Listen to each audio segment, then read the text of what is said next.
guys, welcome to Get Busy Watching. I'm your host, Honest Dan. Let's talk movies. Relax, be cool, cause if you don't, you'll act like a fool, so be cool.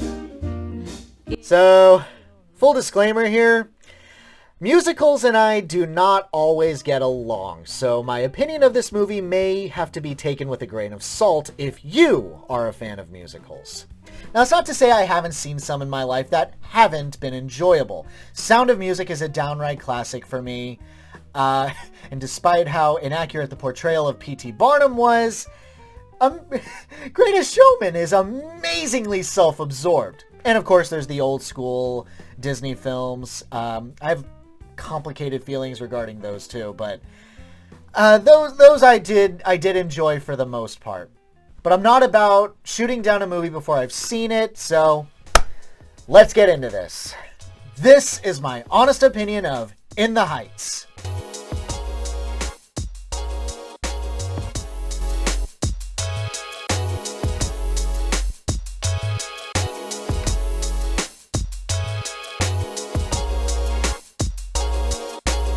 Based on the stage musical of the same name, Usnavi de la Vega, played by Anthony Ramos, recounts his life in Washington Heights, New York City, and his dream of returning to the Dominican Republic, which he hadn't seen since he was a young kid. He works hard at the bodega that he owns, falls in love with Vanessa Morales, played by Melissa Barrera, who has dreams of her own, and how each character pursues their own dreams. Does your cousin dance? Like a drunk Cheetah Rivera. Nope. Not my cup of tea. By no means bad. There is plenty to like about it, but there's also plenty more that I really didn't agree with. Let's start with the positives. If this doesn't make the list of best summer movies ever made, I'm gonna be flabbergasted. It's downright perfect for it. The heat is constantly brought up, the relatability of power going out so you end up suffering without AC, going out to the pool, dreams of vacation spots by the beach, bright beautiful colors all over the place, and spirited dancing under the sun. It's really hard not to get engrossed in the feel of summer vacation. Ironically, the movie is more about working hard, which sounds counterproductive to the feel, but who cares? I never thought I'd see the day since when I Latin people scared of heat. Even though I'm not an aficionado of dancing and choreography, I can't spot good ones unless they're that atrocious, but anyway. I have to admit, even for my simplistic taste, all of that was pretty good. Everyone has their moments in the sun. From the impassioned lyrics belted out by Ramos, both Grace and Barrera hitting some impressive high notes, there's no shortage of talent being showcased here, and everyone getting praise deserves them. And no particular song stands out in terms of lyrics for me at least, but in the moment of just enjoying myself, I was floored by how great everyone was. Except this line. As I sweep the curb. Girl, there ain't no broom in your hand. What are you talking about? You ain't getting paid what you want because you ain't doing the job. The choreography is stellar. The spaces used by the actors and dancers are utilized very well. Even if the dance number isn't big and grand, there's still charm to it. One routine that really stood out to me was No Me Diga. The chorus line of nails tapping the table, that was pretty fun. Oh, and that finale bit with Nina and Benny, I think it's When the Sun Goes Down. I have to assume that the set is rotating, but the camera is stationary a la Inception. In any case, it looked amazing and tripped me out for a minute. To my understanding, John M. Chu is getting universal praise for his direction, and you know what? I agree. Throw my praises onto the pile. He earned it. Your father's dispatch window, hey, let me in, yo, they coming to get me. You were always in constant trouble. But it's time for me to talk about the negatives. Turn back now if you're a diehard fan of this movie, because I'm gonna lay into it thick. I don't like Vanessa. I find it so strange that this musical, which is so lively and uplifting, has a character that is this much of a Debbie Downer. It's not like I don't understand. I do. She has a dream of being a fashion designer and wants to rent out space, but needs a co-signer that she doesn't have. She's frustrated, understandable. But when Usnavi is lending his ear, trying to be nice to her, giving her free coffee, bro, never give free stuff to guests. They will take full advantage of you because they're trained now into thinking that's the norm. Oh sure, they act all pleasant and grateful every time they come in, but the moment you take away that pampering, they do the two turns, heel and against you. As someone who's worked in the guest service industry for a very long time, I've seen it happen, and it can get pretty ugly. Don't do it. Life lesson, kids. Anyway, moving on. The point is, she seems completely disinterested in him. Every time she's on screen, she rubs me the wrong way. She's whining about the dream she wants to achieve. She's hyper serious about what she'd do with a lot of money. She dances with a strange dude when she's supposed to be with Usnavi. And gets mad at him, complaining that they barely dance together. They just have no chemistry. Seriously, if I'm shipping anyone in this story, it's Usnavi and Kuka, played by Dasha Polanco. Orange is the New Black. That's where you've seen her. All I can think to myself is, dude, Usnavi, what do you see in this girl? That's what I don't get. If I win the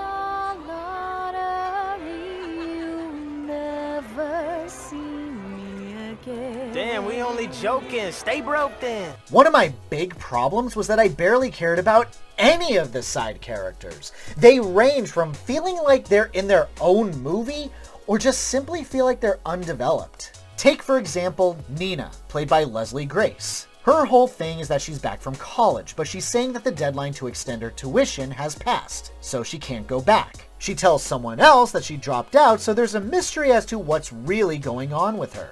Without giving away details, she's constantly about racial identity. Number one, where did that come from? I thought this movie was about having little dreams and working hard to achieve them.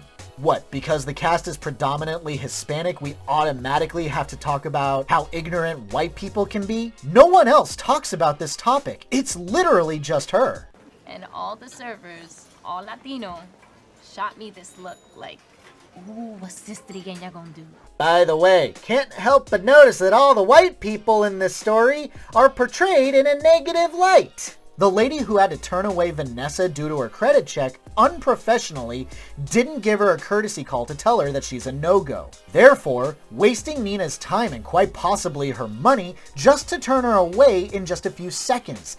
That's just inconsiderate. I won't say stuff like that hasn't happened before, but then this woman is being all polite and welcoming to the white people directly after Vanessa. Right in front of her, no less. Just rubbing lemon juice all over that wound.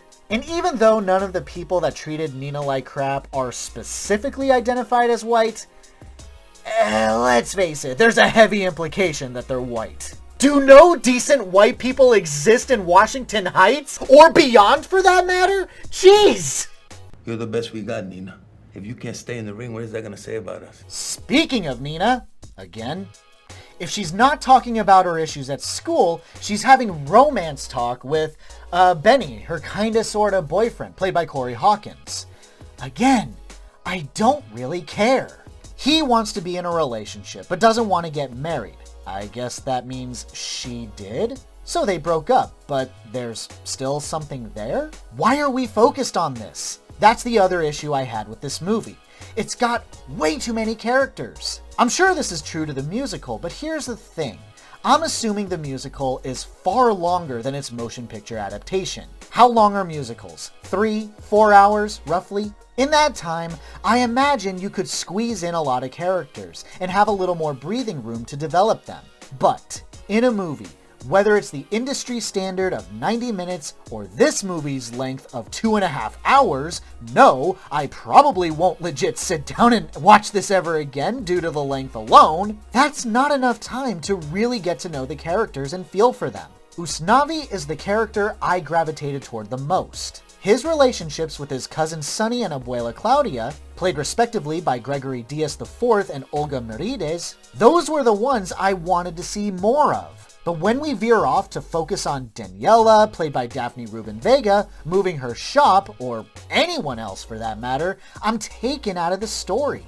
It gets so crowded that sometimes I forget that there is a person who's supposed to be recounting his life and should be the main character, but Usnavi shares a ton of screen time with a ton of characters. It gets a little maddening.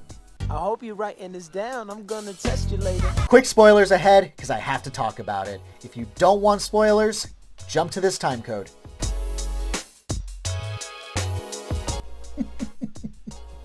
I hate to laugh at this scene because it makes me sound rotten, but Abuela's death scene is closer to funny than it is tragic. It's not like I don't get it. She's the surrogate mother to pretty much every character in the movie. But as far as her character is concerned, the portrayal of it, she just comes across as a run-of-the-mill, kindly old woman who spouts words of wisdom. Not exactly something I haven't seen in a movie before. And a little bit of a reminder to everyone, this movie has a lot of characters that I'm expected to care for. At some point, I was like, sort of stretched like butter scraped over too much bread. Perfectly summarized, actually. But what really gets me is that she's having a moment. An entire song and dance number is dedicated to her. We, the audience, are learning about her just as she's about to leave the story. By this point, I'm just like, I can't do it, man. I'm out. I can't care about this character because you want me to. You should have given me more time with her so I can get to know her better. But I'm not feeling it. Welcome to the block. I warned y'all that this wasn't going to be for me, so no getting mad. For all the crap that I've thrown its way, I did kind of enjoy it in the moment, so long as I wasn't thinking too much about it. It is a unique musical that deserves to be experienced, and of course, you know, it's a fun watch during the summertime. But for me, it's too much. It's a little extra. There's too many characters that I'm expected to care about, and I just don't.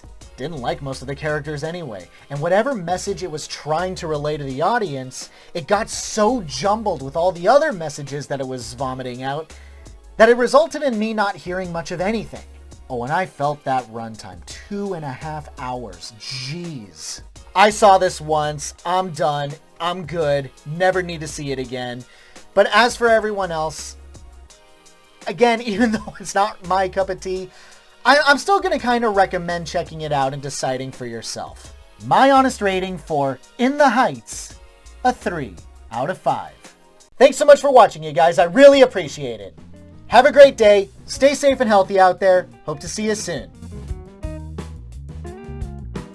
One final caveat as you guys move on with your day, I've decided to test my luck at a Patreon, so please consider supporting the channel. No obligations, of course, no content is gated off, but any and all contributions would mean a lot. Link in the description. Have a great one, folks.